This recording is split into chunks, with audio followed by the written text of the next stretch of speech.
ગુજરાત રાજ્યના મહિલા અને બાળ કલ્યાણ વિભાગના માનનીય મંત્રી મનીષાબેન વકીલે ભરૂચ જિલ્લાની મુલાકાત લીધી હતી. ભરૂચ ખાતેના એક સ્થાનિક કાર્યક્રમમાં હાજરી આપીને મંત્રીએ જિલ્લા કક્ષાની વિવિધ કચેરીઓની કામગીરીની વિગતવાર સમીક્ષા કરી હતી. ત્યારબાદ મંત્રીશ્રીએ અંકલેશ્વર ખાતે આવેલ આંબાવાડીની બાલવાટિકાની મુલાકાત લીધી હતી અને ત્યાંના નાના ભૂલકાઓ સાથે સ્નેહભરી મુલાકાત કરી હતી.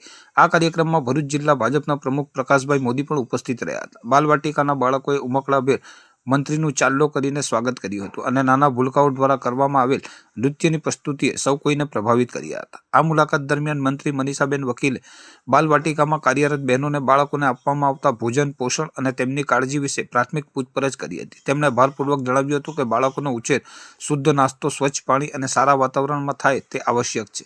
આ પછી મંત્રીએ મનીષાબેન વકીલે અંકલેશ્વર ખાતે વાલ્મીકી સમાજના પરિવારજનોની મુલાકાત લીધી હતી, જ્યાં વાલ્મીકી સમાજના આગેવાનોએ તેમનું શાલ ઓઢાડી અને પુષ્પગુચ્છ આપી સન્માન સ્વાગત કર્યું હતું. મંત્રીએ સમાજના આગેવાનોને સૂચના આપી હતી કે પરિવારજનોને સારું સ્વાસ્થ્ય મળે અને લોકોને કોઈ તકલીફ ન પડે તે માટે તાત્કાલિક ધોરણે પગલાં લેવામાં આવે. ભરૂચ જિલ્લામાં સફળ મુલાકાત અને કાર્યક્રમો પૂર્ણ કર્યા બાદ મંત્રી શ્રીમતી મનીષાબેન વકીલ રાજપારડી જવા માટે રવાના થયા હતા.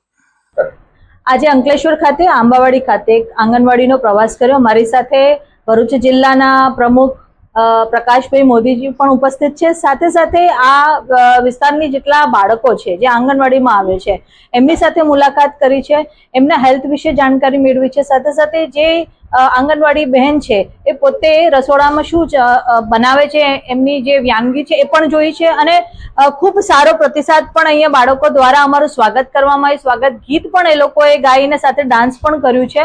બધાની તંદુરસ્તી જોતા ખૂબ સારી છે. આજે ગુજરાત સરકાર જે એમની પોષણની લઈને એક ચિંતા ચાલી રહી છે, પોષણના વિષયના લઈને હું સમગ્ર ગુજરાતમાં અલગ અલગ જિલ્લાઓમાં પ્રવાસ કરી રહી છું. ત્યારે આજે ભરૂચ ખાતે પણ આવવાનું થયું છે અને મને આનંદ છે કે અહીંના બાળકો ખૂબ એક્ટિવ છે